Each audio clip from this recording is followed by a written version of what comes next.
Bismillahirrahmanirrahim. Assalamualaikum warahmatullahi wabarakatuh. Yang terhormat dosen pengampun Ibu Triana Lestari, SPSI MPD, mata kuliah SPGK 4307, bimbingan konseling di SD. Perkenalkan, nama saya Karina Apriliani dengan nomor NIM 8574819112. Pada kesempatan ini, saya akan memaparkan laporan praktik baik layanan bimbingan siswa yang telah saya rancang. Yang saya lakukan adalah layanan dasar berupa bimbingan klasikal dengan topik stop bullying, teman baik tidak mengejek. Layanan ini dirancang berdasarkan asesmen kebutuhan di lapangan. Saya mengamati masih ditemukannya perilaku bullying verbal seperti mengejek dan bullying sosial seperti mengucilkan teman, terutama di kalangan siswa kelas 4 hingga kelas 6. Masalah utamanya adalah banyak siswa yang melihat kejadian itu atau bystander cenderung diam karena tidak tahu harus berbuat apa. Oleh karena itu, layanan ini sangat dibutuhkan untuk memberi keterampilan abstander atau pembela. Berdasarkan masalah tersebut, saya merancang rencana pelaksanaan layanan bimbingan klasikal ini, termasuk komponen dasar dengan preventif dan pemahaman. Tujuan utamanya adalah dua.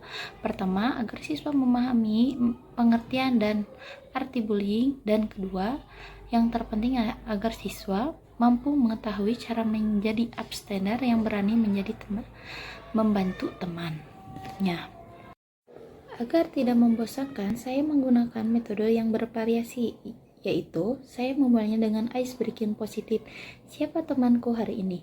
Di mana siswa wajib menyebutkan kelebihan temannya. Untuk inti, saya menggunakan diskusi kelompok, brainstorming, dan role play atau simulasi sederhana. Media yang digunakan adalah video pendek dan lembar komitmen kelas. Berikut adalah cuplikan pelaksanaan layanan setelah ice breaking. Untuk membangun suasana positif, siswa diajak menonton video pemicu diskusi. Pada tahap ini, seperti yang terlihat, siswa berdiskusi aktif dan dalam kelompok kecil. Puncaknya adalah simulasi role play. Di sini, siswa mempraktikkan langsung bagaimana cara menolak ajakan bullying dan cara membantu teman yang sedang diajak. Di akhir, siswa menuangkan pemahaman mereka dalam lembar refleksi pribadi. Bismillahirrahmanirrahim. Assalamualaikum warahmatullahi wabarakatuh.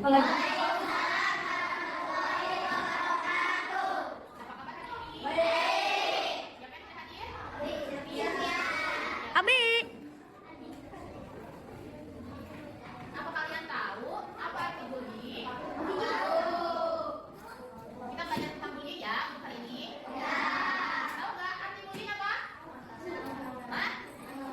Bullying adalah tindakan menyakiti atau mengganggu seseorang dengan sengaja yang dilakukan berulang kali.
Praktek aja dulu ya.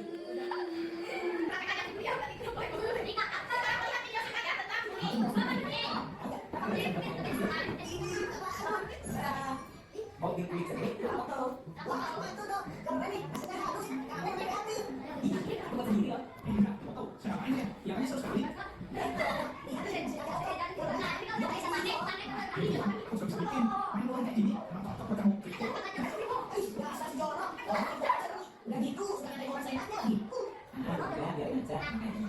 Waktu terus berlalu hingga tiba waktu istirahat. Otto memanfaatkan jam istirahat dengan membaca buku misteri kesukaannya.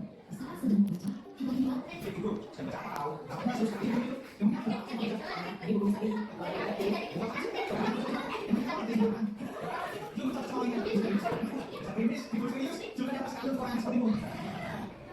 mendengar itu, Otto jadi malu karena anak yang melihatnya ingin ditolakkannya.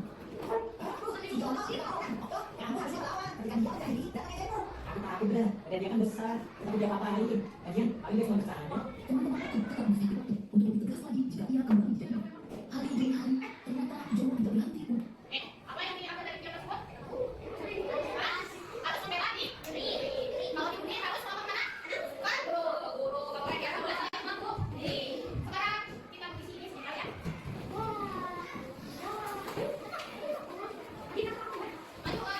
Tunggu.